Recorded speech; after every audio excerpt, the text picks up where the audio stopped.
Hello ladies, welcome to Far Above Rubies. Today we're going to talk about how to deal with virginity hate. Women who are virgins definitely have haters. You have people who are discouraging you, teasing you, telling you that you're missing out. You don't know what it's like to be intimate, and you must not be very attractive if you're still a virgin. All of this type of stuff that people say to you. And it can be really hard to deal with, especially when you feel like you don't have a lot of support or whatever. So these people are obviously trying to attack your self-esteem and make you second guess your decision to remain a virgin. So there are a few ways that you can deal with virginity hate. And the first thing is, you don't have to publicize the fact that you are a virgin. If you feel comfortable with doing that, that's fine, but you don't have to publicize that. You don't have to deliberately put a target on your back. So I would suggest to not necessarily publicize that unless you are a public figure and it is important that you actually let it be known that you are a virgin. Like, for example, if you're a minister and let's say you minister to the youth or whatever, maybe it is important that you let them know that you are waiting until marriage. But only under certain circumstances should you let the public know that you are a virgin. Other than that, you don't necessarily have to tell people that. The second thing you should do is tell people who attack you that you are doing what is best for you. You can tell them, just like you feel that it is best for you to be sexually active, I feel it is best for me not to be. I have my reasons. You don't have to go through and tell them your reasons or whatever. Just let them know I am doing what is best for me, and leave it at that, because what they want is for you to feel insecure about it. And so when you let them know I'm doing what's best for me and I have my reasons for why I'm doing this, that lets them know that you are fully aware of what you're doing and fully secure with what you're doing. Another thing you should do is don't make it a habit to complain about what you're going through as a virgin woman.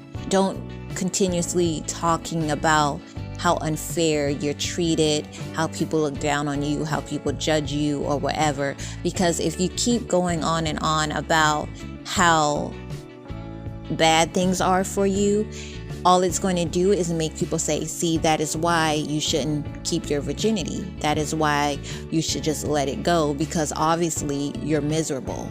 Don't let anyone think that you are miserable being a virgin. So just act normal, act happy.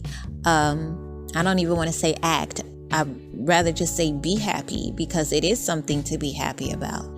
Being a virgin in this day and age, keeping your virginity past the age of adulthood, even if you're not an adult, if you're still, underage, it is still an accomplishment to keep your virginity. So that is something that you should feel proud about.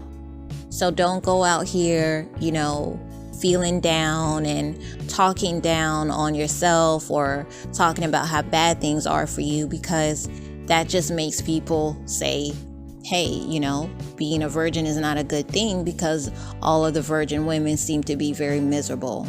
So the next thing you should do is, if someone attacks you and tells you you don't know what sex is like, you don't know what it's like to have a real relationship. People say things like this all the time, you don't know what it's like to be intimate.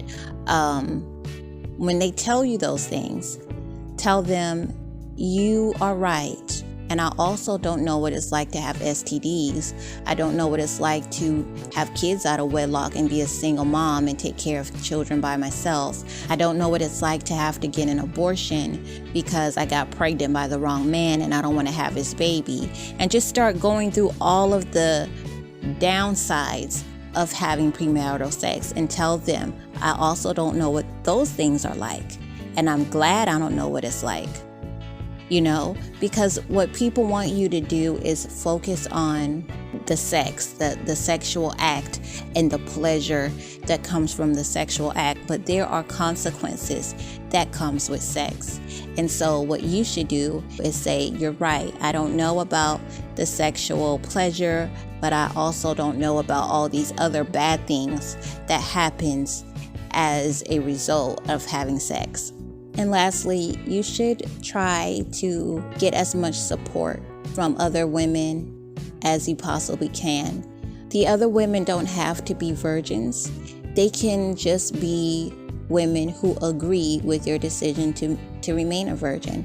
So that can include virgins, that includes celibate women, that includes married women who were virgins at marriage, that includes married women who may not been a virgin at marriage, but they're raising their daughters to be a virgin until marriage. So this really opens up a broader range of women that can be a support to you. It is much easier to go through your journey when you have the support of others. But please don't limit the support to only virgins, because there are people who aren't virgins who support you as well. So make sure you try to connect with those people. Hopefully this channel would be a perfect place to meet those people. This is something that I actually learned and used to say all the time, even back when I was a feminist. And I used to tell women all the time, don't do anything that you can't defend. So if you choose to be a virgin, you should be able to defend your decision to do that. And you should be proud of your decision to do it. And like I said earlier, let people know I have my reasons for why I am doing this for myself. And you have to be very secure with what you're doing, because people who attack you, they feel very justified in attacking you. So you have to feel very justified in what you're doing and very comfortable with what you're doing. So we're going to be working on that a lot on this channel. We're going to be trying to build our self-esteem, our self-confidence, and our self-security so that we can be able to deal with people who attack us. Hopefully this video was helpful for you. If so, please like, share, and subscribe to Far Above Rubies. Thank you for listening. God bless.